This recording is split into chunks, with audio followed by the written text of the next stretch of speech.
Said, Welcome back. Welcome back. yep. So housekeeping notes real quick. So if you're a Buy Me a Coffee member, we are now starting to put out episodes for you guys. So once a month we will get an episode out. We just did one yesterday. I'll go ahead and get that one uploaded for the Buy Me a Coffee. You guys will get that private link to the YouTube episode. We'll probably hold it for like 2 to 3 weeks, and after that, it'll be out to the public. So if you're not a member, go ahead and do it. Subscribe to that. It's like $2 a month. So go ahead and do that. Now we're going to start off the show. Today we got Miss Savannah on of Perfect Hues LLC. Now she's known for Abronia, but today we're going to be talking some skinks with her. She does have skinks. So Savannah, why don't you go ahead and talk a little bit about your origin story getting into the reptile hobby? That's the worst question to start with because I honestly don't have an impressive. That's fine. I think that means it's different. Yeah, no, I think back in high school, I really wanted a tegu. Thankfully, I didn't get a tegu because, it's a tegu and enclosures and living with parents. Yeah, that would have been fun. But no, let's see, three, almost 4 years ago, I got my first reptile. It was a tegu. And I had a lot of fun setting up an enclosure. I think it was a blue tegu, and I started him out in a 6x3x3, and it was just I never felt so calm. I say calm, even though it is one of the most frustrating things I do on a daily basis. But I just had a lot of fun setting up the enclosure, and that kind of made me think well, maybe I should get an arboreal reptile and then an arid reptile and then a semi-aquatic or aquatic. I wanted to experience all of the different builds. And it went my Abronia graminia was, I think, my second reptile I got. I've tried out my hand at different species, crepuscular, arid, but the ones I have are the ones that have stuck. So, and by far the arboreals are my favorite because we were having a conversation the other day about you can get away with a lot of things while setting up arboreal enclosures. And I think that might be why I like it so much. And the arid, you're not going to see any plants in there because I'm really bad with the arid plants. And, something about the Abronia just made me devote to them. But I love all my reptiles, especially my skinks. I've had them since they were babies. Well, the stokesii I have. And I don't know, I just love them. I could never part with them. I had to part with 2 last year, I think, or early this year because they matured and there was a pecking order dispute. And the male I have is a major asshole. No, I'm serious because I had bought, when I decided I wanted to expand my group, I got what was supposed to be a female for the 5th. And he, because of that jerkwad, his name's Sugar, so I'm going to refer to them by their names. He almost caused that gidgee to lose its leg. And come to find out it was actually a male. And then when my other male matured, he almost did the same thing. So I took the 2, made a pair, and sold them to a friend. It was very sad because I love those babies. They're dopey. I love them. Right. Nice. Yeah, sorry, that was a tangent. Memo, man. Just for anybody out there that's watching that hasn't checked out her terrariums, you guys, it'll take you to a out of this world place. I stare at them all the time, and I'm in a rainforest. I literally want to grab a backpack and some gear and just head out into the forest. They are insane. Yeah. Literally. I mean, I have no reason to be biased or unbiased. I mean, they're probably the best that ever show up on my feeds. They're absolutely hands down the best that I've come across on Instagram. Insane enclosures, guys. I mean, if you do anything, just go look at our Abronia enclosures, man, and tell me otherwise. Right. I really appreciate that. So like I said, we're going to talk some skinks. We'll probably get into some Abronia talk too. Can't get away from that. I have no personality outside of Abronia, so it'll be hard enough too. So, all right. So, like I said, with the skinks, right? Can you kind of describe what their natural habitat looks like, and what should we be doing in our own enclosures if someone wants to try to get those? Yeah, so they're a Australian species. I think you could kind of compare it to Beardy because in terms of care, it's kind of overthought the same way Australian monitors are. People tend to keep them really, really hot, but they don't actually need it that hot. I think, like, let's see. They're simple. Like they're actually, I found this out recently. The gidgee skink is named because there was an association with the gidgee tree. I had to actually look up what that was. It's an acacia. Oh, okay. So because they're a rock dwelling species, but they also do inhabit like fallen trees and tree crevices, because there is another species of Egernia called the tree crevice skink. I think it's striolata. But there are, I think, 4 subspecies of stokesii.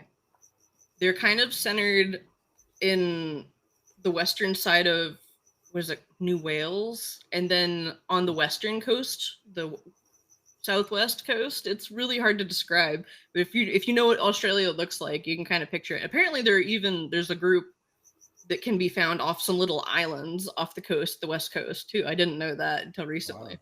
Because I was trying to do homework, because I was like, oh man, I only ever talk about Abronia. Now I've got to learn more about skinks. But and then the Housekeeping, which were my first dream species that I got really lucky and picked up, they are from a northern part of Australia, and they're actually two groups that are separated, and they don't know if there's like any genetic link between the two. So they might be completely isolated from each other. I can't remember what separates them. But they're basically the same. Like they'll hide in the rocky outcrops because like their scales are keeled. They kind of have like sharp points. I'm sure if you know what a stokesii looks like, it has the little beaver tail almost, the spiky pinecone tail. Yeah. Yeah, one of their defense mechanisms for survival is if they're like being predated on, they'll squeeze between rocks and inhale air like a pufferfish. Well, not a pufferfish, but they blow up so that they're harder to pull out from between the rocks. I generally stick with my enclosures to rock formations and not like cork tubes, because they're so spiky. They're not good at backing out. So if they get stuck, you're gonna have to break open the tube. Oh damn! that was advice I got from the breeder of my mean boy. So like, it's nothing smaller than a soda can. That's the rule of thumb I do. Yeah. Okay. Nice. How big do these guys actually get? They're actually quite large. When people see them, really? The stokesii, they're like, holy cow, like that's big. Like, I don't want to grab her; she's not gonna be happy.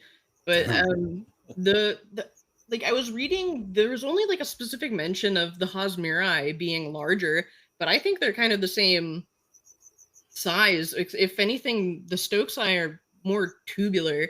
Granted, mine are fat. But the Housekeeping have longer tails that they can actually drop their tails. Stokesii can't, thank God, because that would be horrific because they have big bulky tails. Interesting. But no, I would say like they're bulky. I think my last time I weighed my female, she was like 236 grams. Okay. So she's like a 9 inches, 10 inches. Good sized lizard, yeah. She's a big girl. So the male is big too. He was the biggest. He was the oldest I got when I first got all 4 of them. He had to stay by himself for a while because he was much bigger than the other babies. Any sexual dimorphism with them? No. Well, so in the U.S., people will try to sex them based on behaviors. That's kind of what we went off with mine when I was picking my pairs. It was, this looks like a male, this looks like a female. And so far, out of like the initial 4 that I got, the only one that was sex straight was my mean male.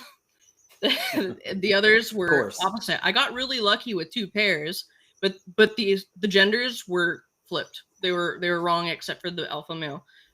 So then you have people like Alan Rapashi, who adamantly insists that it is not possible to sex gidgees by looking at them, or Egernia, I guess, for that matter, by looking at them. But the Australians have a very, very good track record for judging the sex based on pictures. So, like, a lot of the questions you're going to ask is going to be answered with, the US thinks this, the Australians report this. So it's kind of like, take what you will. I hate to say it, but I mean, damn, I guess I'd probably go with the Australians, though. No, I mean, if you're looking at them in their natural environment all the time, and that's the only way you're viewing them, I mean, I'd have to side with them a little bit, I guess. I'm partial to that as well, but there are scientific papers that have covered like their monogamy and their refusal, we'll call it that, to inbreed. The Australians report the exact opposite. Really? So like there's a definition of, or there's a fine line of in captivity and not, because in the wild they live in colonies. I should have said that too. They're a colony species. Like they can be up to like 11 individuals or something, some including juveniles.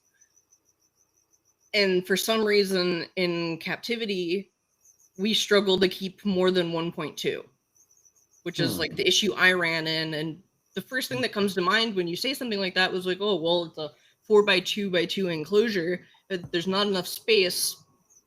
But I had them in a 6-foot enclosure that's over here that my Hosmer and I are in currently.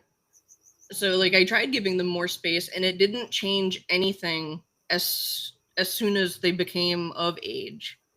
It was just game on. Like it's normal for them to establish a pecking order, but like I don't know. After what I saw him do to that one male, like I have a lot of fun stories about that male too. He was super sweet. I actually gave him to the vet that saved his leg when she moved to Texas. Oh, that's cool. Damn. He was a sweetheart. He had to stay by himself.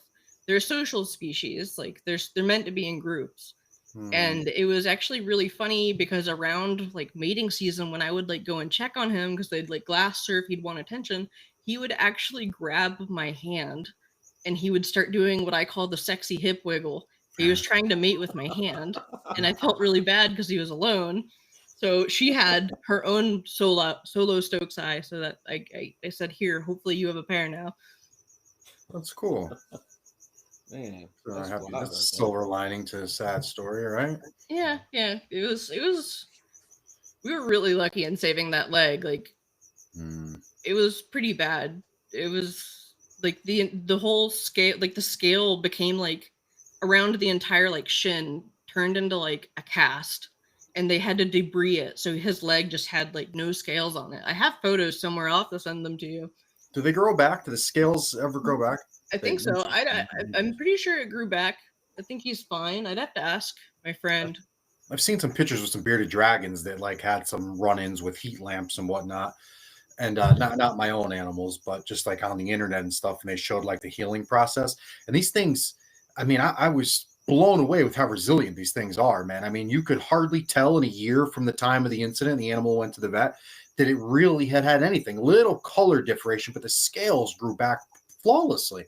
Just amazing how resilient some of these animals can actually be, to be honest. It's really cool too, considering like how slow they normally heal too. Like it's slow for us, but like I think actually my mean male Sugar, when he had the incident where he bit the other male's leg, we never figured out what it was. He had like an affliction on his eye and face. It was like crust. It was very crusty and thick, and it just kind of covered his face. And like we went to the vet like 10 times, like on routine checkups to like say like, oh, are these antibiotics working? Okay, keep doing it. Here, try this one. It's stronger. We never figured out what it was because it did end up going away, I think, after 2 sheds. So it was a few months, and so we never got to biopsy it. Like that was like the next step to see what it was. No idea what it was. It was crazy because that was like the calm period when I still had the male in the enclosure. He because he didn't feel well, I guess he was like a bit reclusive. He would stay in his hide and he would sleep. So the other male would get to come out a little bit because I was experimenting. I had moved them to this enclosure to see if the additional space would resolve the competing, and I gave them 2 basking spots where they could be separate, and the abused male was able to come out and like love on the other ones, and they'd love on him. But as soon as Sugar got better, it was like World War III. The other skinks turned on him. They would chase him, and then that's when I said, okay, no, we're separating. Like we're not doing this. I can't. I won't forgive myself. Well, these guys live bears, or they laying eggs? No, They they're are live live bears. They'll have like anywhere Awesome. from 1 to 8 babies. That's freaking cool, And man. I think like the birthing process can last 7-8 days. Really? Mm-hmm. Wow. How hard is it on the females? Have you ever had any issues with them going through, I guess, what do you call it, labor? What do they call it with a reptile that lays live? Yeah, they can have like contractions and everything. This year I saw my female having contractions. We don't know what happened. She was gravid. She was doing all of the signs of labor that I saw my Hosmeri go through last year, the push-up breathing, the heavy breathing, the refusing to eat food. It's actually interesting. They're kind of, I guess you'd say, I consider it compassionate, because when the females go off food when they're close to giving birth, the males also do too. Well, in my experience, but I've only had the experience of two pairs. So I can't, it could just be isolated incidents, but yeah, we don't know what happened. She must have given birth to stillborns, and they must have eaten them, because I never found any babies. Because when I was seeing all those signs after about like a month, I was like, okay, there's no babies. We're going to the vet. And the vet did like ultrasounds. He was like, I'm not seeing too much of anything, but we did do like a blood panel, and I think the blood phosphorus level was elevated, which supports the theory that she was gravid and she must have lost them, and she had some kind of infection that we treated. She's fine now, but we don't know what happened with the babies, unfortunately. So it's kind of like yes and no. Like, it can be hard on the mom. Obviously, things can happen. And one of the 4 founder stokesii I had gotten, I think I received her, and she kind of didn't put her arm down. Like, she would just kind of like flop it over when she was moving around, and she must have only been a month or so old, but she had a calcium deficiency. It was likely something she got from the mother, and it kind of makes sense, especially if I think my Hosmeri, when she went off feed, when she got close to giving birth, she didn't eat for like a month or 2. So like they could definitely develop some kind of deficiencies that would get passed down to the babies. Makes sense. What do the diets look like for these guys? Oh god, they're garbage disposals. They'll eat anything. I don't do that. I don't submit to the whole feeding dog food, cat food stuff. No offense to anyone, because if your animals like they're it, not eating that in a wild, right? So well, I mean, that's neither here nor there, because just because I'm keeping something in captivity doesn't mean I'm necessarily going to deprive it of luxuries I can give it. Yeah. But yeah, I try to give them more fruits. Not fruits, more vegetables. A little fruit as a treat, because some of them really, really love fruit. Like, that's how I bonded with my male Hosmeri. He would eat bananas while I held them. Interesting. The female, she prefers bugs, but the stokesii, they'll eat anything. They actually really, really get excited when it's something new. So it can be anything. Like, they just get super excited and will run over and they just munch on it. Like, they'll all sit in my hand except for Sugar. He's been the one that only this year he's started to bond with me. Ever since I've had him, I got to work with the other 3 babies, but he was by himself, and he has just always like ran at the sight of me. So like, this is the first year he's actually been calm enough to like eat from my hand or kind of let me touch him. The other one, the female Kari, she'll step out, she'll climb out of the enclosure, and like she'll hang out and do whatever. Like, she's my absolute favorite. Like, cool. She is such a sweetheart. She's the first one I bonded with as a baby, when she was a baby. Like, I worked really hard with them. They're actually a pretty shy species, so I guess you could say I tamed them, if you want to call it that. But I worked with them since they were babies, every single day. And it's actually funny. I have the video.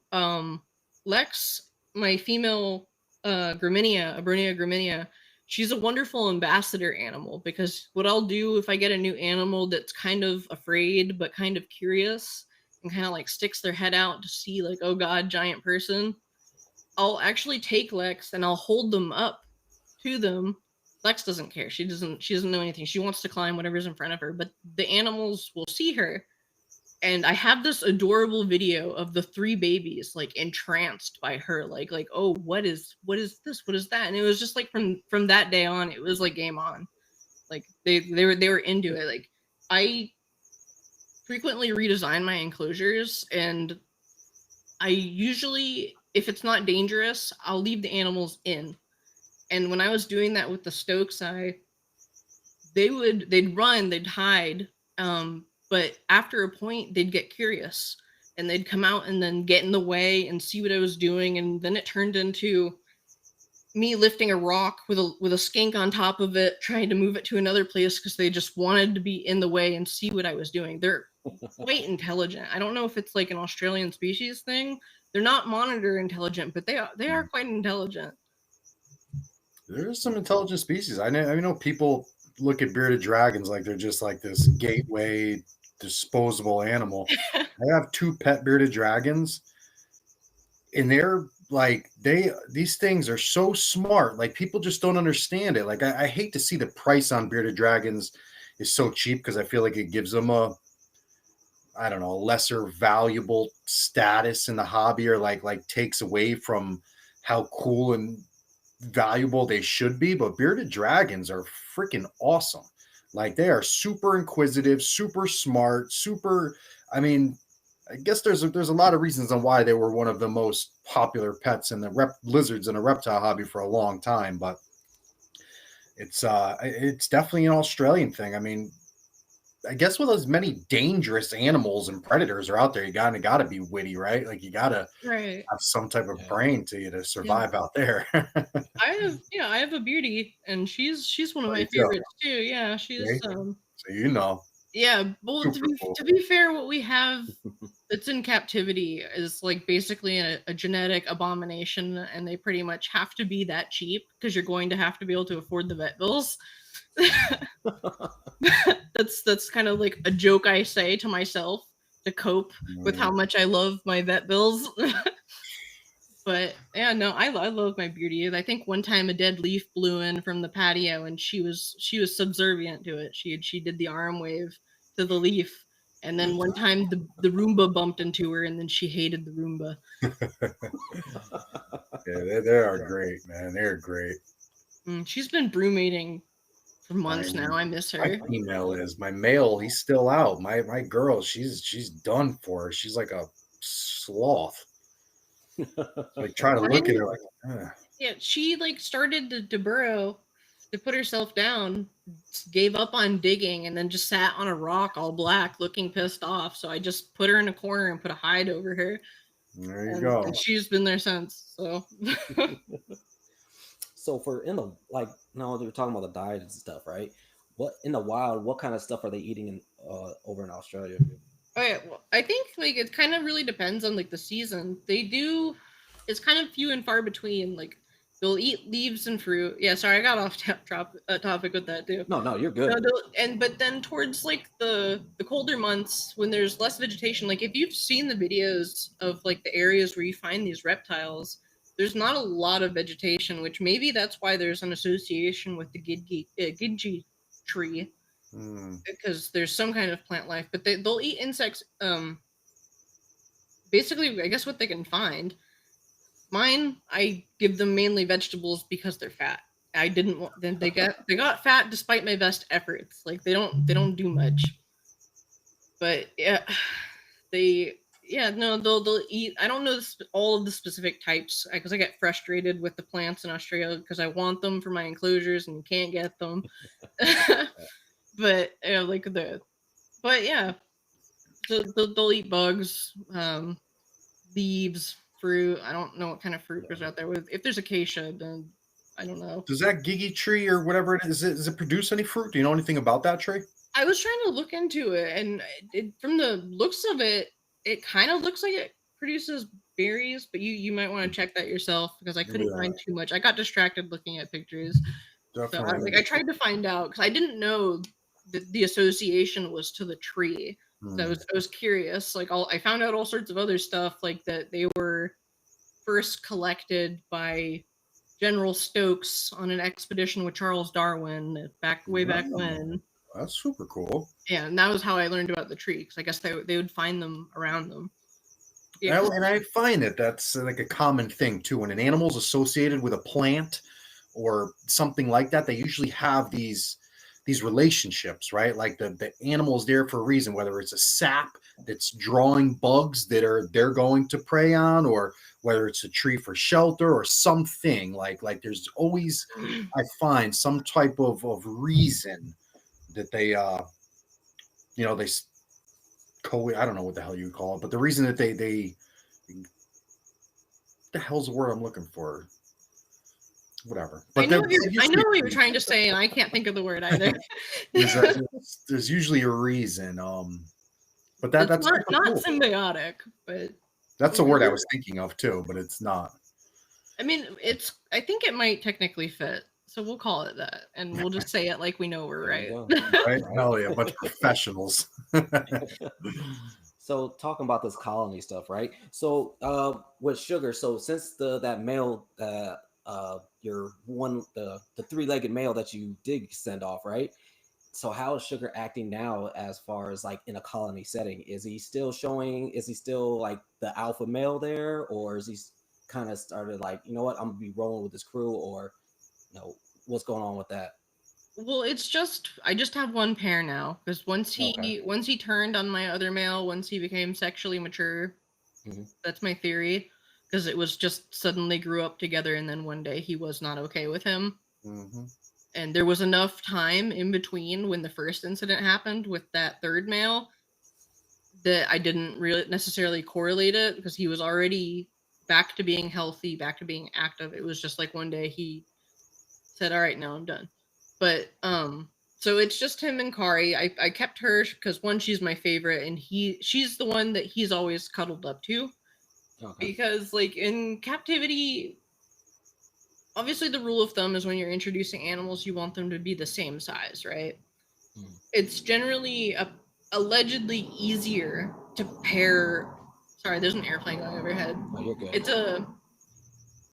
easier to pair them as babies. Like they'll bond, they'll form pairs like within like a year and a half.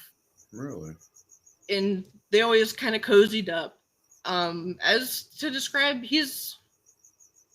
they seem perfectly fine together. They don't really cuddle up now, like being adults. I have seen them recently kind of snuggled up or in each other's space, but like I think my female kind of stays or maintains some distance with the male, because all throughout the year he's been trying to make mating attempts with her, and when the female's not receptive, they'll just kind of turn around and tell them to piss off, like they'll just flail around, and they have a lot of like interesting mannerisms too. Like they'll wave their tails to signal like annoyance.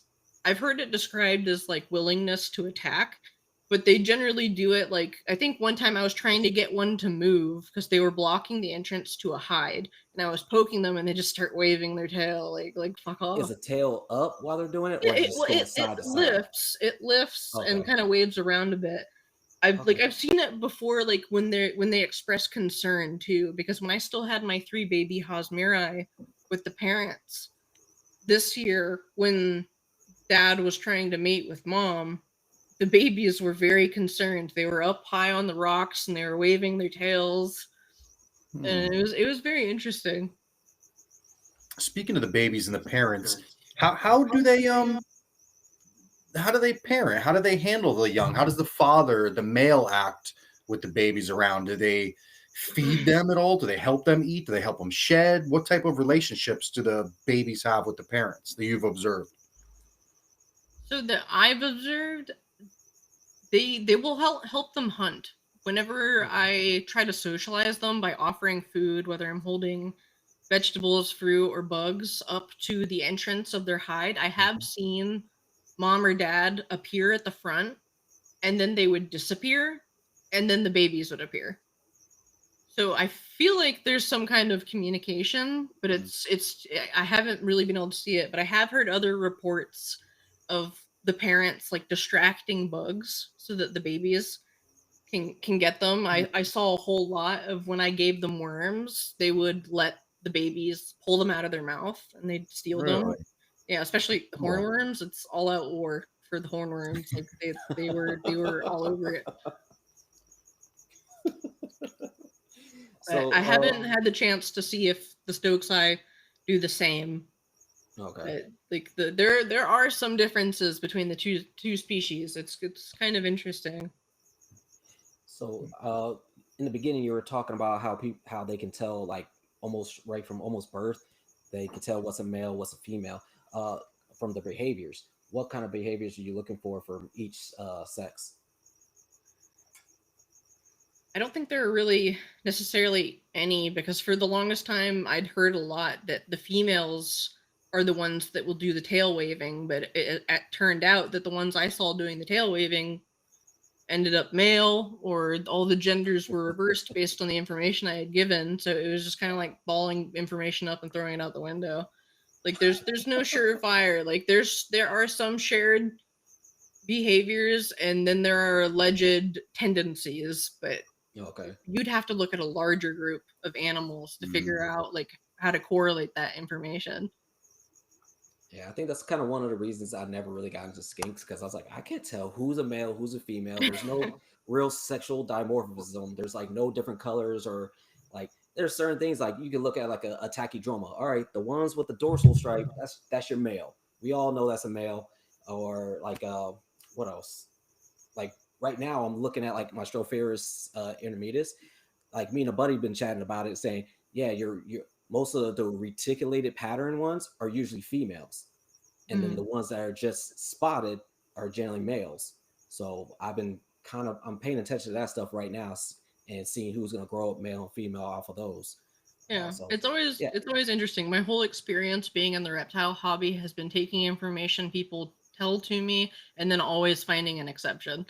Oh yeah. Oh yeah. There's Story of always my going to be an life. exception to this rule. Yeah, Story of my exactly. life. I Yeah, almost feel guilty too. So it's like everybody says something. I'm like, I hate to burst your bubble, but I could prove you wrong. So how about we just agree to disagree and understand that there's always the exception to the rule, man. Like it's yeah, it's a but common theme, that's for sure. Yeah. So so when designing these cages, right? What kind of factors are you putting into that? Nature. oh I hope man. so. Yeah. Yeah. I Yeah. pretty much would sit there and for like an entire day would Google like rocky outcrops in Australia, like, and just look and like get until I got the right amount of inspiration. I use a lot of like the fake rocks from Universal Rocks because Okay. the gidgee is poop and pee on everything, and I needed something removable. Yeah. Okay. The Hosmeri scat pile, so that's more contained. I just only have to take out one thing to wash it. But there are a few really large like real rocks like that you would struggle to pick up. I would go outside when it was raining with like a little hand spade, and I would dig them up and leave giant pit traps in the walking trails for other people to find. But because they live in rocky outcrops, they definitely favor being able to squeeze between the rocks. Like they like it. They like being able to cryptically bask. And I think the main consideration and the most frustrating part of like the work I do in designing enclosures is that when I set something up, it has to pass a stress test. So if I stack a bunch of rocks, I have to be able to exert downward pressure. I have to see if it wiggles because I don't want anyone to get crushed. Thankfully, Oh these yeah. species don't burrow. They only dig if they want the mealworms. Mm. But so yeah, it's just a whole lot of like really heavy rocks that are propped up. I got like a bunch of flagstone slate and kind of made like reed stacks out of them. They love it. Like they absolutely love it. They favor it more than the hides, that's for sure. I think the most times I saw them using the hides was when the females were gravid and they wanted to be hidden, but they would kind of lay vertically. Because I remember with the Hosmeri female, I could see her belly through the entrance of the rock hide because it would just be covering the entrance. Like she had her front up. It was quite cute. But yeah, like I'll give them some sticks. They like to climb. They're not very good at it. but but yeah, I just give them all sorts of places for them to squeeze into, like anything like Okay. snug, Yeah. secure, Yeah. and lots of caves. That's what they like. With those universal rocks, or I mean, is that how expensive is that? Is that really? Can be quite expensive, especially for the larger pieces. I've easily Yeah. spent like over $3,000 to deck out like Ooh. 4 enclosures. Damn. Yeah, I'm looking it's them up pricey, but myself. they're sturdy, they're lightweight. Like Yeah. if the paint gets messed up, you can get a touch-up kit. Like I've had my own issues with like universal rocks. Like I think one time I ordered some rocks that were supposed to have openings cut into them to be hides, and they arrived without the openings. So I let them know, and they just sent the order again with the openings. So that was really cool of them. But then there are like other times where I got one of their backgrounds and it had a big boot print on it. Oh shit. But they're really good. Like they've forgotten some items on my orders, but they always sent it again if I let them know. There was no suck it up, or it was always we'll fix that. And I'm really happy with the quality because they look really nice.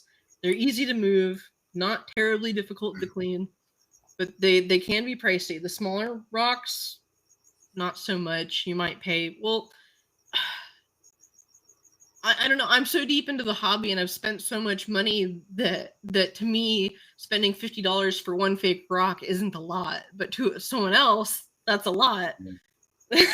Like, Yeah. Oh, I mean, the stuff we buy, people are like, "You spent what on a gecko?" I'm like, yeah, spent a couple grand on a gecko. Sorry, it is what it is. right? Like, don't judge me. Yeah. I was like, yeah. Especially like a lot of my friends, they're sneakerheads, so they're like, "Yo, you spent that much on that?" I was like, "You spent that much on some shoes you're never gonna wear. Yeah, They're just right. gonna Spend sit that in your much on closet." sneakers and geckos.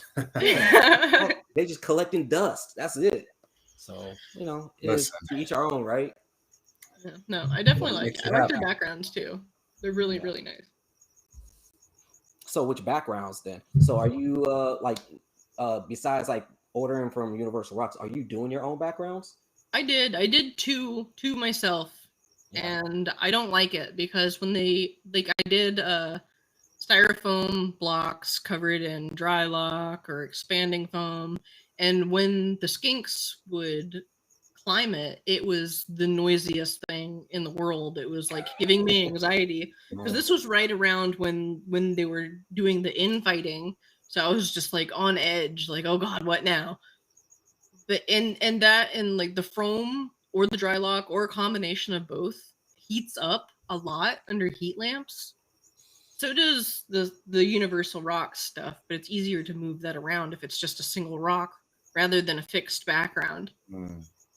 So I just decided to spend like the 300 something dollars and get a 4x2x2 background that has like ledges. That's really nice that they love to chill Nice. out on. And Oh, yeah. I used it to make into like little caves by pushing other rocks like up into it, and they love it. Nice. That's nice. Shit, that's Speaking of good. heating and lighting, what are you doing for lighting and heating with these guys? They actually have pretty weak lamps. Anytime I cohab anything, I always offer at least 2 basking spots. And Mark. right under the basking spot is where I'll set up like a cave or two so that they can still be kind of warm but not fully exposed if they don't want to. But I think I'm using just 50-watt halogens. I prefer to use the halogens, especially in PVC, Oh, yeah. because just the heat gets trapped. Like that's why like the enclosures back there I made a spacer out of aluminum extrusions because I had switched from the solid lids to mesh lids and like half mesh and everything like that. Like I got them custom from Black Box and Nice. just set the lamps on top. It was much better. And like I installed soffit vents, as you can see, and I had like before I had the mesh lids, I had like fans on them because it would get hot, so the fans would go off to reduce the temperature. And what is their UVI? I think I give them a UVI of 3.5 to 5.0. So like really? I can't tell you like what lamp to use. It's always going to depend on the distance to the basking spot from the lamp. And the same thing with the heat lamps. Like the heat lamps are close enough that the 50-watt lamps are probably warm enough or even too warm. Like they'll kind of pick and choose what they want. I often see them in their cave with their butts sticking out. That kind of surprises me with the UVB because I would think maybe since they're from Australia, not in like a crazy forest or anything, that they would get a little bit more sun. Uh, so they don't do well, because I know like my Stropharis, they get 12% uh, Arcadia stuff. Mhm. Uh, Well, but like I no, said, it depends on the distance between the animal and the yeah. basking lamp. Like I think this enclosure has a 12%, that enclosure has a 6%, because the distance changes from the basking spot to the lamp. Okay. So How it's far is like that that's distance why for you you? got to get a solar meter, because just going Yeah. off the percentage of the lamp, you could be giving your reptile too much or Too too much. little. Yeah. My Abronia have all of them have 14% lamps because the lids block so much UV. So like Yeah. it's circumstantial. It's not black and white. It's like there's more than meets the eye. This solar meter is a game changer for me too. I didn't realize how, I don't want to say wrong anything was, but I made a lot of adjustments once I got that. I was It able was to it was the get a best much worst better decision I idea made. of what was happening. Yeah. I got the solar meter and I like had to like redo all my setups. So I'm right there with you. So I was like, this is all wrong. Oh god. Yeah. Go ahead, Ant. I'm typing in the live chat right now. So what about, are these guys, I hate to put all Australian species in a box, but do these guys brumate? How are you cooling them down at all? Or do you cool them for breeding? Do you cool them just as part of a natural cycle, or do you keep them pretty much the same temperature year round? No, you should definitely cycle them. Seasons are always important for just about any reptile, unless you're working with a species that lives in like the Solomon Islands, where like the temperatures are exactly the same all year long. But no, they're pretty much getting cooled almost to the same degree as my Abronia. I leave the door open overnight and it gets to like mid 50s, low 50s in here, which might be a little too cold for them. As it gets colder, I'm going to hook up some deep heat projectors on thermostats just to make sure the area where they sleep doesn't dip into the 40s. But it's definitely important when you're slowing them down. Like the bearded dragon, she went down as soon as the photo period got shorter. These guys are still out and about wanting food. Right now, I'm fasting them because they're getting reduced hours. So you don't want to feed a reptile and then have it suddenly go down or not fast. Like it's just it could be dangerous. Could be Absolutely. fine. Could be not. People don't understand the benefits, the health benefits that it has. These are, people always yell at me and give me the hold. Well, they're not in the wild. No, but they evolved biologically, or their biology has evolved to an environment. They're not just going to change because you have them in captivity. These animals need a period of brumation to live a full, healthy life. It's part of their cycle. You can't just change that and keep them at a summer temperature year round. Like, these things are things that people have to take into consideration for the health of their animal if they care. It's great to hear people like you mention these things, because Yeah, people no, and don't get it's incredibly frustrating. If you ever have a conversation with someone and describe to them what that animal does in the wild, and they say, I don't do that, it's in captivity, your answer should not be, I don't do that, it's in captivity. It should be, they do this in the wild, so I'm going to facilitate this for them. Yes. You Yes. need to close the gap, not meet halfway, because it's Yeah. not the animal who chose to be in an enclosure captive bred. There are some species that adapt through epigenetics, but without like a full study done, we don't know. It's not every single species that can adapt like that. Mm-hmm. Well, I So always it's tell people too, nature is our proxy, right? Like, we should always try, nature is the proxy, not what the next person on Instagram's doing, not what someone else is doing. We all live in little different micro environments ourselves, right? Like we need to try to copy nature to the best that we can, and not what someone else is doing. It's again, there's always the exception to the rule, I guess. Like you were saying earlier, we shouldn't deprive them of luxuries that we have the ability to offer them if we can. We don't have to, even though I'm a huge advocate, contradictory as it is, to periods of drought and famine, if you will. Like, I think that I also play a healthy part in certain animals' lives. But I guess we should always keep nature in mind, right? Their natural cycles, yeah, I could go on for a long time about that, and I won't. I'll spare No, everybody. I'm right there with you. We're on the same page. We're for the same reasons. When I say I wouldn't deprive a luxury, I mean giving a reptile a bowl to eat from. Not oh, I'm going to let my lizard enjoy central heating all year round and lights on a full timer. It's like there are systems, and they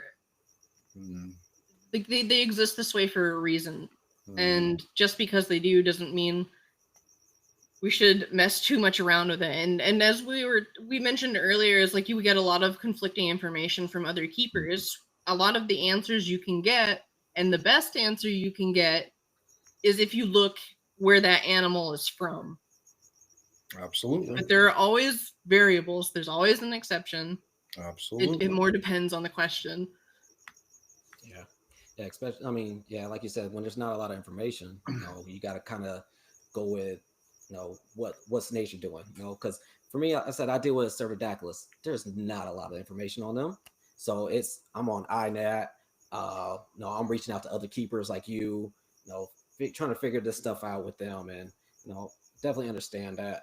I was gonna ask you, so what kind of substrate are you using for them? Is it like straight up, we're just doing some sand, or are you doing like your own? You got some like a little mix you doing?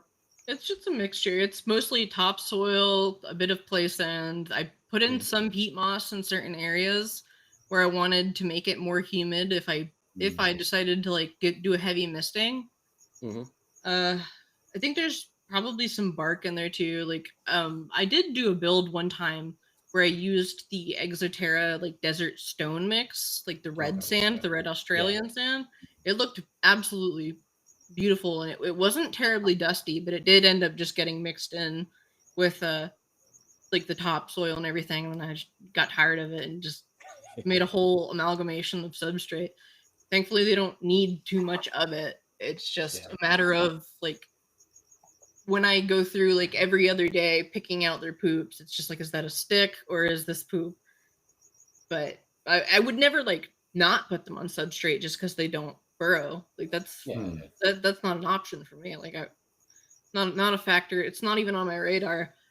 But yeah, no, it's pretty funny. Like I think when I was setting up these 2 enclosures, I got like 12 bags of topsoil and 7 bags of play sand. I just lugged it all in by myself. just like, yeah, I made a day of it. It's real fun. The guy at Home Depot was like, "Wow, you're strong." So let's talk about some supplementation, because I know that's like one of your biggest things.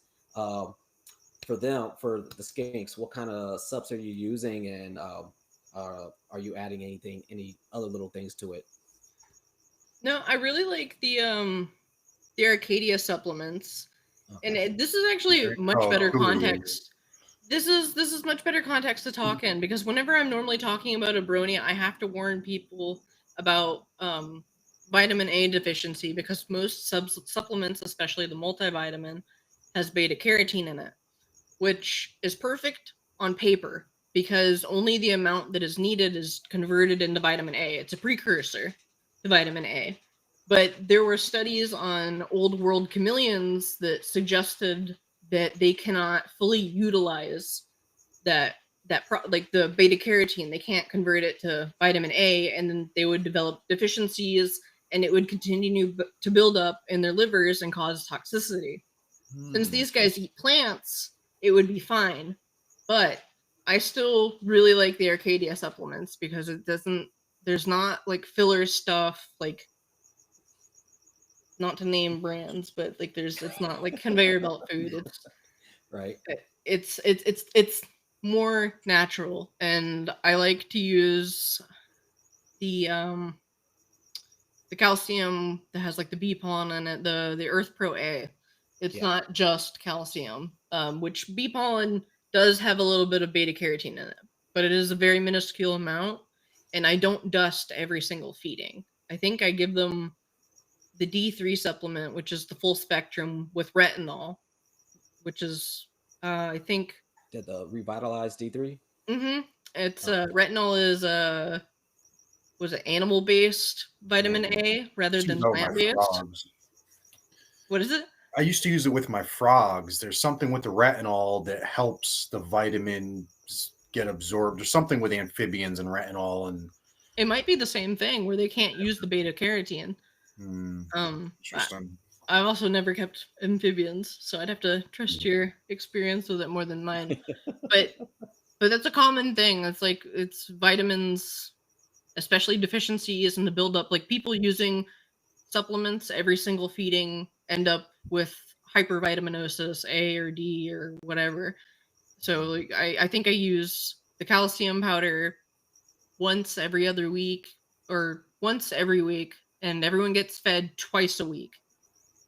And then every other week I'll do the revitalized D3, and not a lot, just a little bit, because people, it's not a funnel cake. Like it's like you gotta go light with it. There's no consensus to a supplement schedule from vet to vet. Like everyone receives different training. There's not enough studies on it. We don't really know, but I just kind of go off of what is told to me by the staff at Stahl Exotics in Virginia, and I trust Dr. Stahl. He's a wonderful person. Like he wrote one of the books on reptile surgery. Oh, nice. And I think, yeah, he's a wonderful person. He's excellent. He will talk forever, and it is wonderful. it is truly wonderful. But yeah, so I just go off of their schedule because it's really difficult to get enough blood for a sample for a full panel to see where you're standing with reptiles. So you're not always going to get it. Sometimes you'll get an artifact. So there's just so many variables, and you can't really base it on just like one or two reptiles. You need like 40 to 50 to say like, okay, maybe the species has different needs, or this is affected differently. So Justin asked in the group chat, this is for you, Savannah. He asked for like a phosphorus calcium ratio, like for whatever you were saying. I don't know, Justin, can you kind of clarify on that? No, I know what he's asking. Okay, I don't measure my phosphorus to calcium. Okay. Maybe I've just gotten lucky. You are supposed to. There is a science behind it. I think it's 1 to 2, and it's 1 phosphorus to 2 calcium. I know the full ratio is like 1 to 2 to 1, but I can't remember what the third one is. But no, I don't measure it. The only time I've spoken to someone who did measure like the phosphorus and the calcium like that, sometimes by being cautious and trying to do things absolutely by the textbook, you're gonna end up with a deficiency, and it's not good. Like it's such an like I appreciate anyone who wants to try. I understand that they genuinely care enough to sit there and weigh the supplements, to weigh the feeder, to measure everything and keep track of it. But it is so dangerous by trying to do a good thing. So you would really have to consult a vet, because I just do, most of my animals get like 1 bug twice a week, and only one of those bugs every week is dusted. And I just usually put them into a bag, put a little bit of powder in, and then shake the bag. And then whenever I'm giving them to the reptile, I actually tap with it, because all of my reptiles are tap trained, and that knocks off a lot of the dust too. Nice. So like there's so many variables, but I can say the one person I knew who was genuinely trying to do good by measuring the phosphorus ratio, their animals died, and they were only trying to do a good thing. I'm not saying that's why they died, but they had issues, and we don't know why they had those issues, but speculation.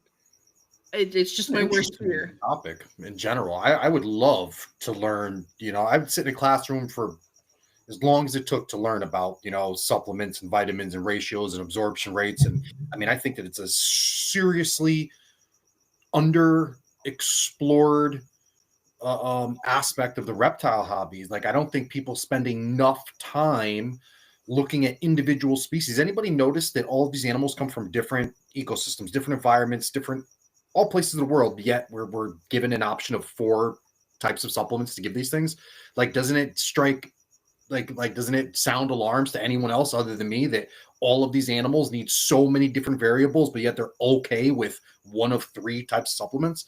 I mean, something's not being seen, and I don't have any examples to really pick at or anything, but I think that it's No, something that should there are. definitely be explored.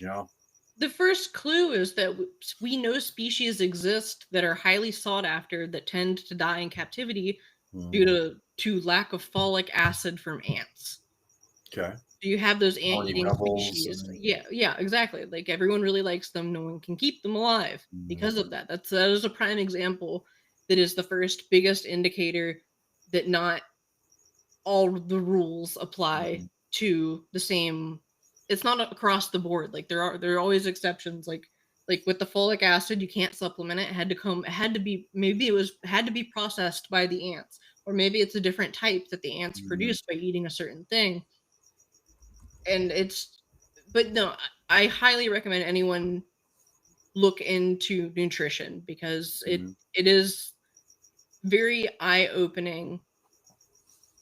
Like as another example, something I was always afraid of was feeding certain foods for gut loading to my insects. Like I was getting ready to ask you about this. like bell peppers or kale, or a lot of plants that contain iodine, which is a very helpful supplement for reptiles or us too.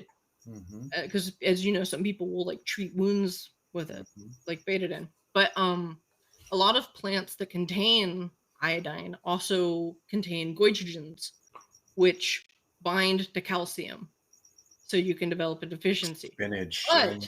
But when it comes to gut loading an insect, the amount the insect is eating and then using in its own body, digesting, and then is eaten by the reptile is very, very, very minuscule. That being said, variety is still very important, because if that's still the only thing they're getting, it's not good. You shouldn't do just all of one thing. This is why we need a lot of variety. But yeah, it's like a lot of things that people look out for, like oxalates and goitrogens and like plants and fruits and veggies and bell peppers and the nightshade family. It's just like it's all in moderation. If you're feeding that and only that, then you're going to encounter a lot of issues. But a little bit, not so bad. Interesting. It's awesome that you know this much. Not for nothing, me and Jason had some guests on our Abronia species, and they were talking about you. They were saying that there's, I guess, some colors, and I don't know much about Abronia, so don't judge me, guys. I think they're awesome species, but I know nothing about them. But there's like a certain color phase or colors that they only get in the wild that's like almost impossible to get in captivity, but you've managed somehow to get these greens and yellows on your Abronia that somehow people can't do. Does that have something to do with supplements or nutrition or? Not supplements. No, Like it's not. I did try the Repashy Super Pig, but Okay. I don't use it anymore. I didn't get any results. One, my reptiles didn't like if I dusted the insects with it. They would refuse them. Two, I tried gut loading it, but again, it kind of circles back to them getting such a small amount from eating that.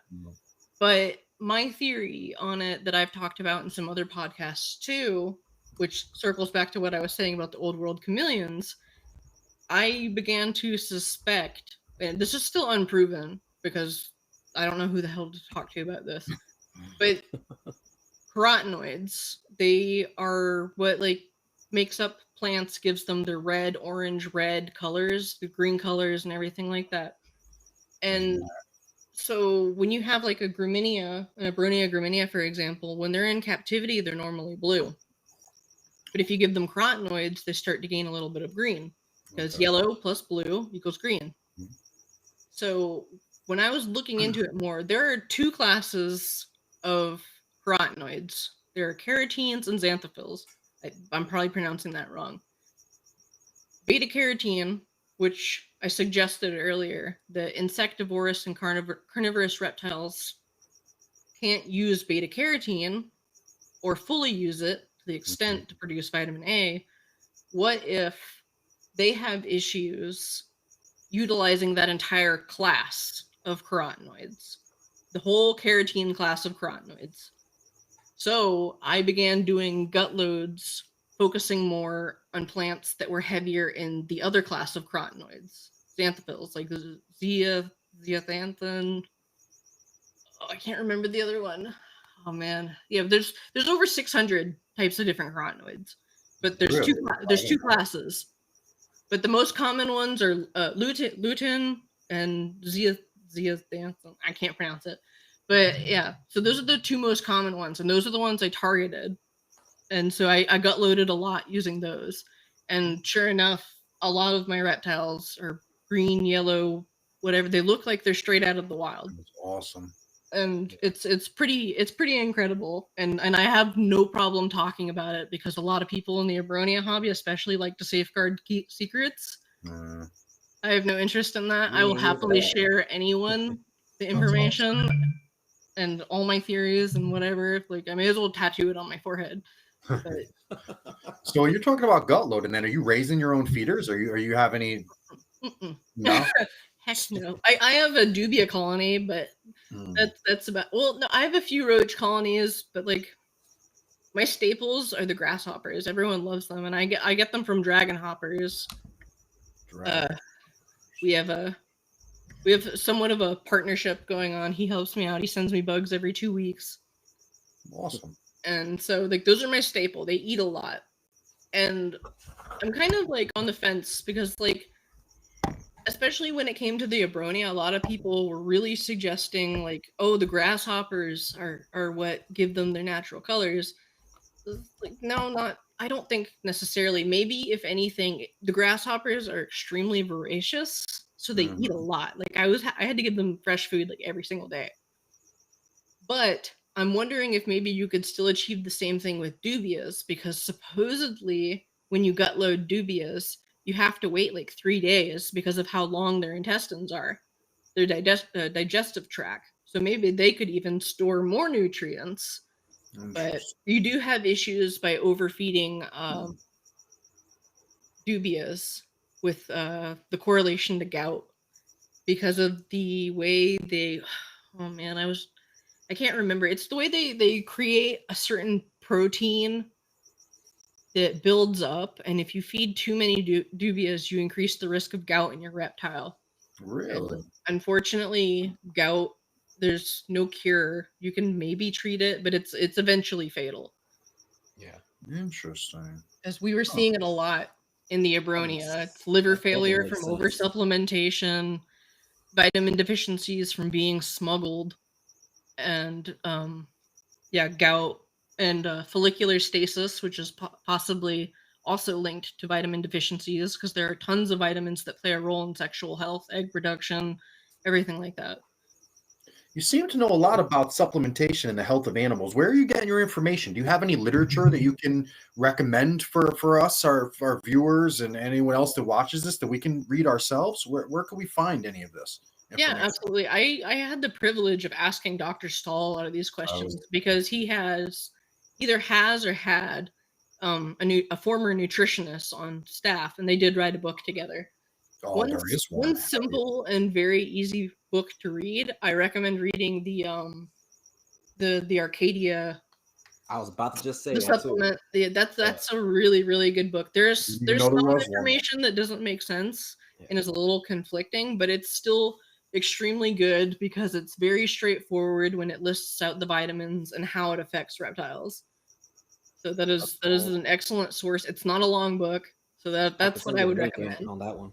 That is awesome. I didn't even know there was one. Yeah, they have a book on I'll have it too. MBD. They have one on replicating the sun. I still haven't read the MBD one. I have it, but I just haven't gotten to it yet. I was too busy taking notes in the vitamin book. I had like 5 different highlighters, different colors of color coding. That is awesome. Marking up guys, check it out, guys. Get it. Look it up on wherever you can find it. Amazon. Just Google it. Find the book, man. If you're serious about this reptile life, man, stop underestimating supplementation and nutrition.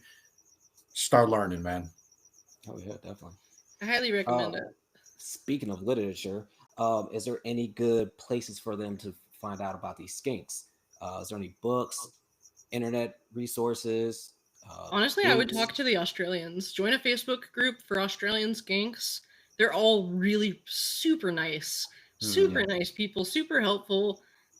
Like anytime I have a question about them, I always go there, like ask them. They don't have like every single bit of information, but when it comes to like behaviors, because I don't know if we'll get to this in the conversation. I'm sure we will, but I'll say it now.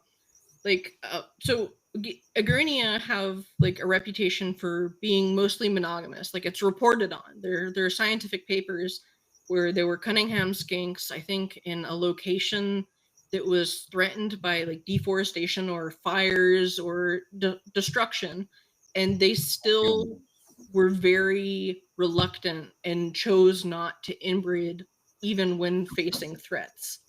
Oh wow.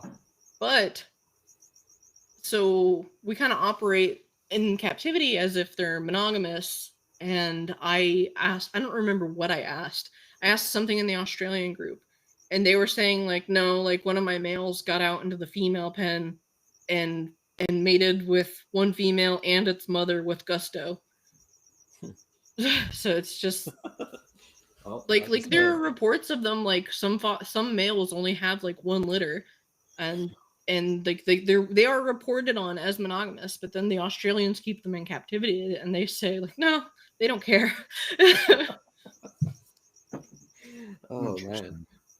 Which I mean, yeah, that's like, because you said they're monogamous, but then it's a colony setting as well. So is it like, all right, that pair is going to be with that pair, or that pair, that pair, that pair, and it's just they don't like really kind of gather together and like have an alpha male that's breeding with all the females? I don't really know. I don't look at the dynamics. Maybe I have heard before that there's the alpha male, an alpha female, and then the beta female. Maybe they'll pair. Okay. But I don't know if it's like wolf packs where there's only like one or two pairs like breeding and that's it. It could, for all we know, it could just be two parents or three parents, and then the rest are just babies. And babies. Okay. And so then who knows? Maybe then one male will go off to a different location, because like the range of stokesii is quite large but very scattered. There are a lot of gaps in between, so it's kind of like dots on a map where they're all found.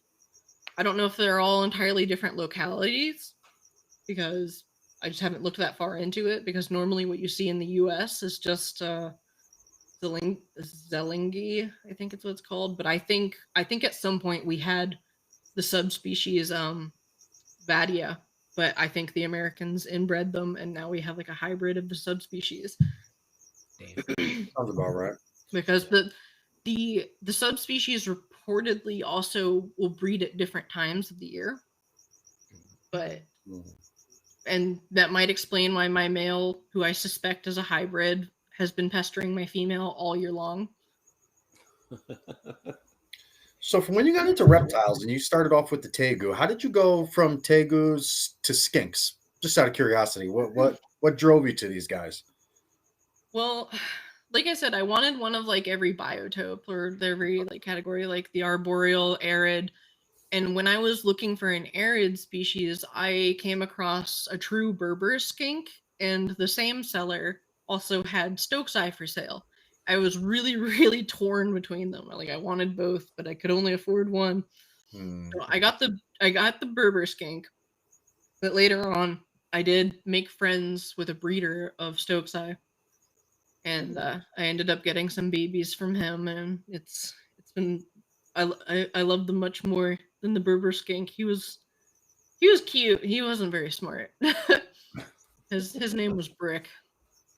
Is there a lot of people working with these skinks in America in captivity? Is there a lot of breeders? Actually, they're becoming more and more popular. Like I hear, like you go to an expo and you'll see a bunch of stokesii, Really, and even Hosmeri, which were extremely rare. But now they're popping up all over, and I think it's wonderful if people learn how to do proper bookkeeping and stop inbreeding things, because I'm worried we're going to turn Egernia into the next bearded dragon thing, where we're just going to reproduce things because it's all we have to work with, because we can't import Egernia anymore. They're banned from overseas and Canada. The US cannot get any more Egernia. Like, that's it. What we have is what we have. So they need to be preserved with proper bookkeeping.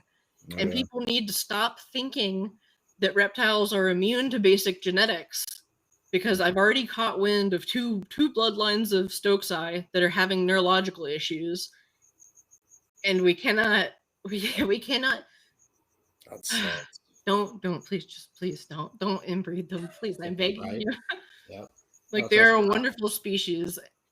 Yeah, It I have breaks this my heart. conversation all the time with people about this, like especially Australia. Like I said, because we're not getting anything in new. So what we have is what we have, and like you said, if you're not taking good notes, seeing who this actually came from and where you're getting your other stuff from, you're definitely going to run into that stuff. It's only a matter of time before a lot of it starts going to that neurological issue stuff. All it takes is one bad draw. Yeah, yeah, exactly. And who knows how long How until long you have figure it they out and have to been cull in the everything. hobby? Like, how long they actually been in like the U.S. hobby? Oh geez, I don't know. I haven't looked that far back. Probably since like the 70s or 80s. Because what was it? Australia put the ban on exports in the 80s, right? Yeah. So, but according to Australia, they never exported any Egernia, which is why we cannot import any. Yeah. Huh. Which is kind of cool. I kind of appreciate that the U.S. is kind of like doing like a stand by me thing. But at the same time, I know American keepers. All right. Like, I'm a very ethically driven person. Yeah. Like, doing the work I do with the Abronia, it shows. It's frustrating. It shows. It's good though. People like yourself keep, the hobby in line, hold people accountable, man. Absolutely. Yeah. Why should we not be? I mean, we have a huge responsibility, with these animals, and like you just mentioned, this, these lines, a line or two, or people are popping up with these neurological issues. I mean, it's a damn shame. This is how many of these things went on with these, whatever the hell chromosomes or whatever's messed up, and they're, not showing them, and then they pass them on to a animal 2 years down the line, and they pop out with a litter that has, I mean, it's just a big mess, when you wind then it's not solvable when these genes escape, these mutated gene, whatever the hell's going on with them, it's people just don't have a real understanding of it, because they think, oh, I'll take this and then I'll outcross it. Okay, but what if your offspring seem fine but are carrying an incomplete dominant or something, and then the next person you sell to doesn't know that, and then it suddenly pops back up again? What if that person doesn't care? What if that person wants to make money instead of disclosure? What if their ethics are for sale? Like, can you trust people? Like, that's why, like, with the Abronia, any babies I produce are going to be significantly cheaper than the market, but better buyers are going to be significantly vetted. Like, I have to see the enclosure. I'm considering making people like sign like an agreement or something. If they want to resell it, they have to tell me who it goes to, so I know where those animals go. Why not? Do it with dogs. Put that out there. Put that out there. I mean, if they're not willing to do that, that means they're just not willing to really take care of that animal the way that you want it. So I mean, it helps out that part too. So yeah. Now, speaking of Abronia, let's kind of segue into that stuff right now. What made you decide that you wanted Abronia out of all the other kind of arboreal lizards there is? Look at them. Yeah, I mean, it's pretty much like, if you look at Abronia, it's immediately eye catching. Yeah, it was kind of literally, I Googled arboreal reptiles so I could get an idea of what was out there, and like, I think Brumania was up there, and I got and that was what I decided I wanted. And when I pursued it, I got extremely lucky that someone did not take advantage of me and put a lot of faith in me to answer all of my questions, to make sure my enclosure was good before even agreeing to sell to me. Yeah. Earning this person's approval and taking a chance on me effectively is what fuels my stance in the hobby, like, widely. But if you met my Grumenia, you would fall in love with her. Like, she is the best thing. She is the ambassador animal through and through. She's she's so friendly. She's only ever bit me once, and it was my fault. Like, she's never been aggressive. She's not flighty. She's very bold. She's very curious. They're intelligent, and I fell absolutely in love with them.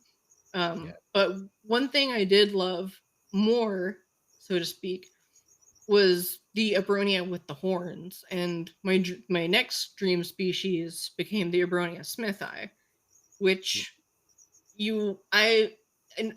out of how long I've been in the hobby, which hasn't been entirely too long, admittedly, I've never seen one for sale until this year, and they were legal imports. Okay, So I jumped on it, and there are other reasons too why I got it, because like I'm an admin in the Abronia Discord, and a lot of people, when the imports were coming in, were becoming really, really interested in smithi because they're absolutely beautiful. They're gorgeous. I wanted to be in a position where if someone needed help, I would know how to help them, because their care requirements are different from other Abronia. Not drastically, but well, kind of drastically, but yeah, like it was pretty much like if I can't do it, then maybe you shouldn't. But it was my dream species, so I had to take the chance. It's going well so far. But so what's the difference between the smithi and say a Graminia or Oaxaca or anything like that? So you actually picked like 3 perfect examples, because like Graminia, let's say, is one of the hardier species. Like they experience cold nights. All of the species across the board always experience cold nights all throughout the year. Like it's usually baseline between 50 and 60. Oaxaca is a species like Depai that requires a longer and warmer dry period throughout the year. They do still have wet and dry seasons. Abronia smithi is from much higher elevation, and even in the middle of summer, rarely the temperatures get over 60 degrees, and the nights are like 40 degrees, and it's always wet.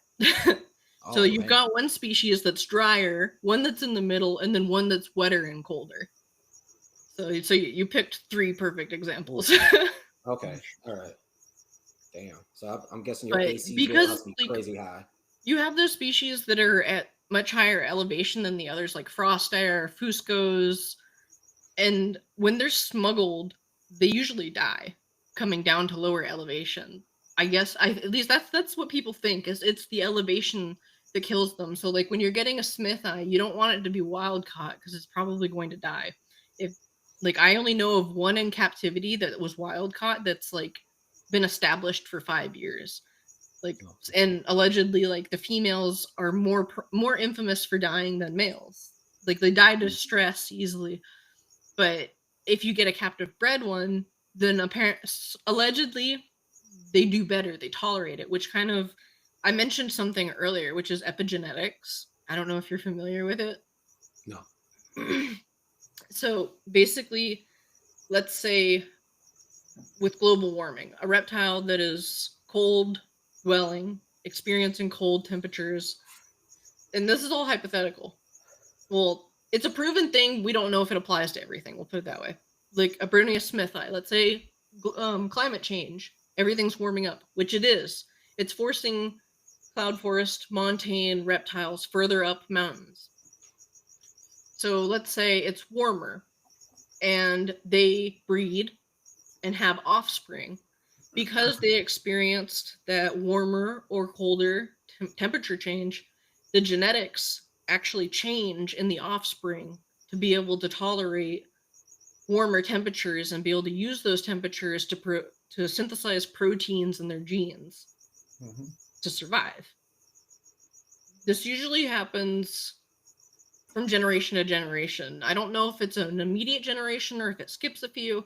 I think there are a few animals that can change their genetics in their lifetime.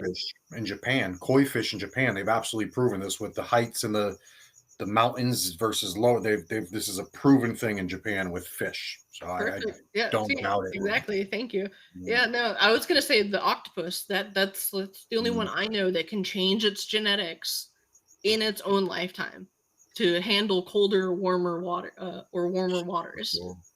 It's fascinating, but like I said, we don't know if this applies to every species because it's dependent on the gene, and we don't know if every reptile has that gene. Well, we know not all of them have it. We don't know which ones have it. That's the more accurate way of putting it. Yeah. Interesting. Makes sense, though. Makes sense. Sure does. Yeah, because like when I got the Abronia Smith eye too, he's on the thinner side, and I've been like struggling to get him to put on weight, so I've been feeding him more often. And I've thought like maybe the warmer temperatures are like kicking his metabolism into overdrive because he like the species is genetically coded to such cold temperatures. Like maybe that's a factor. I don't know. Maybe he's young, but he doesn't have parasites. We tested for that, so I can rule that out. He was wild caught. He is wild caught. We don't know because he was a legal import, but I have a suspicion that the Abronia that were legally imported from Mexico may have been wild caught because a lot of them had the wild colors, but it's not uncommon for keepers to keep them outdoors. And if they're keeping them outdoors, usually they're feeding them wild caught insects, which would more or less be the same as what they'd eat in the wild. Okay. But there was also a concern with the Abronia that were imported from Mexico that a lot of the females gave birth.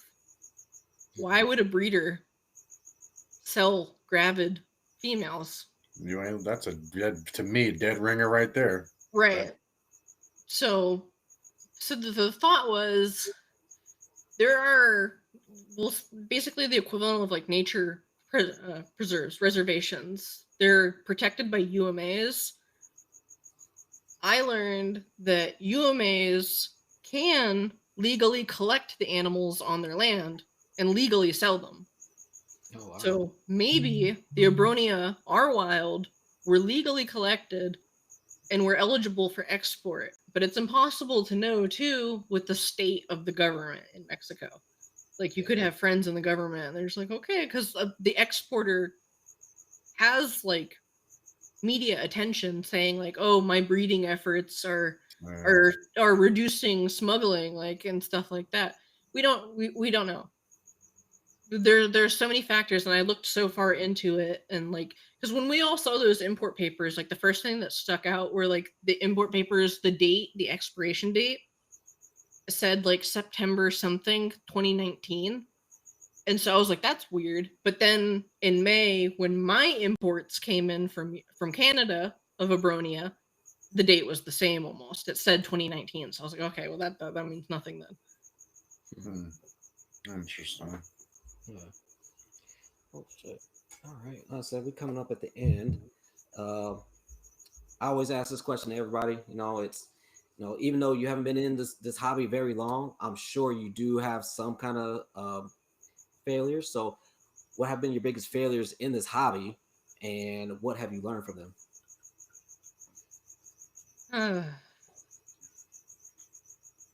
I guess working with such fragile species like Abronia, I've kind of been learning to err on the side of caution of like whenever something goes wrong, my first instinct is to always go to a vet. But I've come to learn that, and no offense to my vets, I love them dearly, but they don't always know the answers. And sometimes the stress of going to the vet can be bad.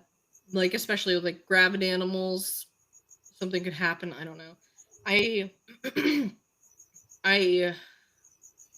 had an Abronia Arida that I bought last year, I think in September, and she was gravid. And I took her to the vet. We did ultrasounds. We confirmed she was gravid. But I had her for like 24 hours on the dot, and she died. But it was because we did a necropsy, and there was like, I don't know if it was like an egg yolk broke internally. She became septic. But it was the opinion of the vet that whatever happened to her happened like 3 months before I got her. Or several months. I still, if something is direly wrong, I'll still always go to the vet. Here, this is a good one. Something I've learned in my time being in the hobby is that the people you talk to on the internet do not know everything too. Do not like it's when I first got in the hobby, I got advice from someone. It was like, if you're looking for answers, ask questions to tons and tons of people, ask tons of questions, and if it sounds like bullshit, it's bullshit. So it's just like, you need to trust your gut, like a lot, especially with the supplementing, people saying like, oh, dust every feeding, or feed your reptile 3 times a week, or don't give your reptile hides, or blah blah blah. Like trust your gut, like go off of your animal. Like that's one of the most frustrating things for me. When I see people with their animals and I'm like, that's a fat animal, that's not good. like especially with the arboreal species, like they have to be slim to climb, to navigate, to balance. Yeah, they lifting their own body weight up, so yeah. Yeah, they're supposed to, like, they have like really thin bones. Like every time people have gotten an x-ray done on an Abronia, the vet was always like, oh, I think there's like a deficiency in calcium, the bones look a little hollow. I think it's just because they're arboreal, like they have like the paperweight bones, because it just kept popping up on everyone's x-rays, like they all looked like that. Because like there are certain things, like when you're looking for MBD, you're looking for like the hollowed out looking bones. It starts in the toes and the hands, and then goes up the arms. That's where it starts. But on a Abronia x-ray, like they all look like that. They don't have MBD. So I don't know. But yeah, if there's a better way to word it, it's there's nothing wrong with asking people for information, but definitely get as many varied opinions as you can, because it's best to really extrapolate on ideas. Yeah. Like my brain is really good at picking patterns and making correlations, and sometimes I come across as like a know-it-all, but it's because like my thinking process is by like basically talking out loud, like, well, maybe it's because this and this, or this and this, and that's just my thought process. Like, so you really have to just question everything. Fuck yeah. But don't overthink it too. Like, you can overthink people, but don't overthink, like, I don't know. I agree 100%. Yeah. Did get one question in the chat. Matt asks, like, do you know what happened to Forrest's collection after he passed? I think it was liquidated. I don't know how much of it really? survived. I know someone who has one of the founder females. Yeah. I think occasionally they'll pop up at Tinley selling them, but they might all be gone. You'd have to ask Desiree. Yeah. I don't know if she kept it. Didn't Ollie get one of them? Yeah. Okay. She has one of the founder. They have one of the founder females. Okay. Ember. Nice. She's a big old girl. Beautiful.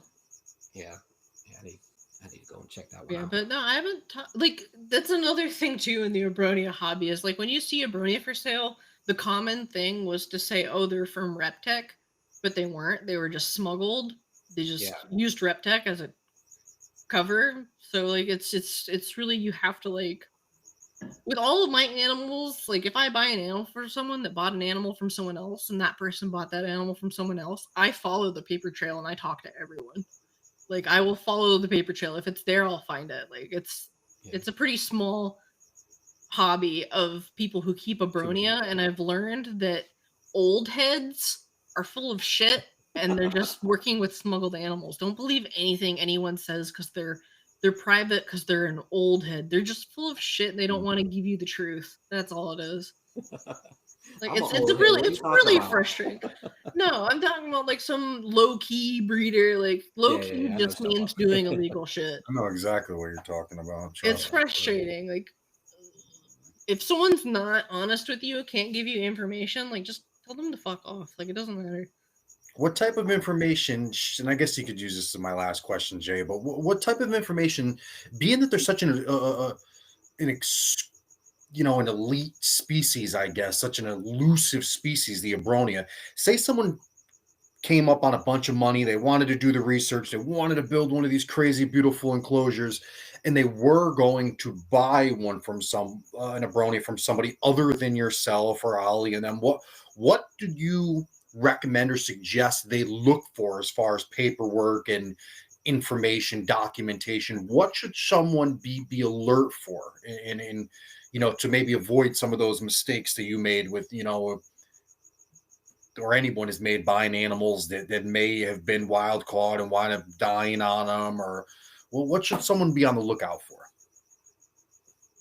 Definitely paying attention to the condition of the animal. The If animal? if they're fat, like, because you have to be aware of like health issues, and I see it because of the common health issues that pop up with animals. Abronia I've seen in my time in the hobby. And like I was just talking about too, follow the paper trail, because until this year, no legal Abronia have been imported to the U.S. Okay. post CITES. I'm one of them. Cold Blooded Shop is the other. Anyone else is full of shit. We won't know for sure until the CITES database updates, which hopefully, if I'm lucky, maybe it updated on the 31st of last month, because that's when it updated last year. But I don't know if that's going to cover this year. That we might have to wait till next year for this year. But like, you have the chance that some of them are captive bred. It's genuine, because smugglers will often sell off the gravid females first because they don't want to raise the babies. They'll die. They don't care. They just want to make money. So they'll give you a really good deal on it. Abronia is definitely one of those species of, like, if it seems too good to be true, it is, because like I've even been scammed by someone well known in the hobby. Really? Yeah, and like he went on to scam other people too. So it's just like, people just take like a fall from grace. So like, if you have like a weird feeling about someone, like, vet it. Like, follow the paper trail, because if that animal has changed hands, people are going to know. Like, I can, like, there are animals coming in from out of the country, and I do not advise dealing with those animals. I understand that people genuinely want to help the animals and could provide them the very best, but that does not fix the damage that has been done to this animal by being smuggled into the United States, because these animals are thrown into bags, boxes, buckets for weeks, months, and then smuggled over the border in some mule's care who's not taking care of them. They're still just in a bucket. And then they're sold off as captive bred or captive born and bred. Like, people will lie to you. They will lie. They prioritize money. I see huge Instagram accounts talking about captive bred animals, and it is a very clearly a wild caught animal. Like, those colors, the greens, the yellows, you do not see them in captivity unless you work at it. And by work at it, I mean, like, I have to constantly keep on it. If I stop, if I go lax and slack off, I start to lose it. It takes only a few months for them to lose their colors. But the fat, the bloated, the broken bones, like, these animals are stressed.